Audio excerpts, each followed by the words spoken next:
A series of papers published in the Annals of Internal Medicine that largely discounted all but the highest quality randomized studies reached a conclusion directly contrary to the public health advice we've heard for years.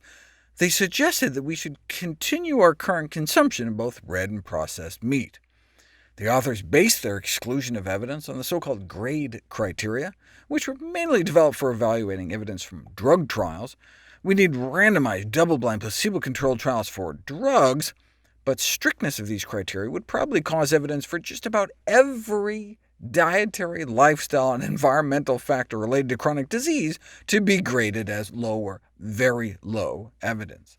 If the GRADE criteria were used to evaluate the evidence for other factors related to diet, such as inadequate fruits and vegetables, or too much soda or alcohol, or whether or not exercise is good, or safe sex, or sleep, smoking, air pollution, none of the current recommendations on these issues would be supported by high or even moderate quality evidence using the drug trial criteria.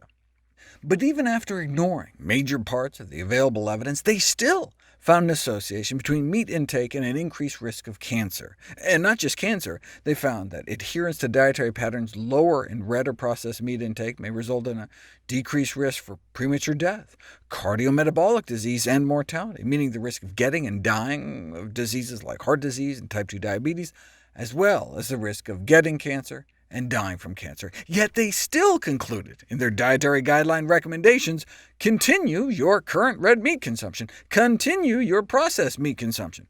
Forget the whole premature death thing, cancer, heart disease, diabetes, just keep eating your burgers and bacon.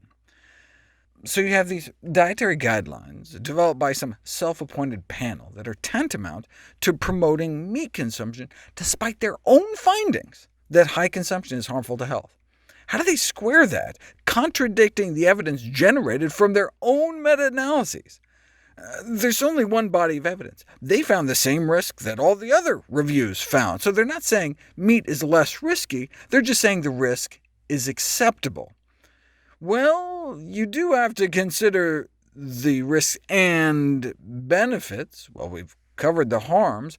Their own data show that a moderate reduction in red and processed meat consumption can reduce total mortality by 13%, heart disease mortality by 14%, cancer mortality by 11%, and type 2 diabetes risk by 24%. What are the benefits? In short, omnivores enjoy eating meat. OK.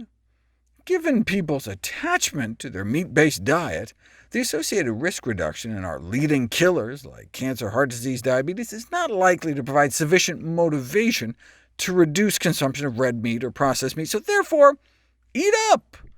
In fact, they even say straight out that unlike the other dietary guidelines suggesting we limit consumption of stuff because of the cancer thing, these other guidelines have paid little or no attention to the reasons people eat meat, whereas they did a systematic review of preferences regarding meat consumption, and people who eat meat enjoy eating meat. Maybe that's even why they do it. They're generally unwilling to change their meat consumption, even in response to health concerns, so the panel believed, you'll remember, with generous support of a group getting millions every year from the meat industry, the panel believed that for the majority of individuals, the desirable effects like lowering your risk of family-devastating cancer and heart attacks associated with reducing meat consumption probably do not outweigh the undesirable effects like having to give up all that yummy meat. This is what led them to make their recommendation to continue current consumption. That sounds like something straight out of the journal Meat Science. Why should we keep eating red meat? Because of the enjoyment. People also like to smoke, they like to drink soda, they like to have unsafe sex. It's kind of like saying, we know motorcycle helmets can save lives, but some people still prefer the feeling of the wind in their hair, so let's just tell people to not wear helmets? But you'll actually see this argument. Complying with dietary recommendations imposes a taste cost on consumers, so how about socially desirable dietary recommendations that are most compatible with consumer preferences, that best balance health benefits against taste cost? So hey, even if science told us that eating butter is unhealthy, its taste justifies the continuation of using it.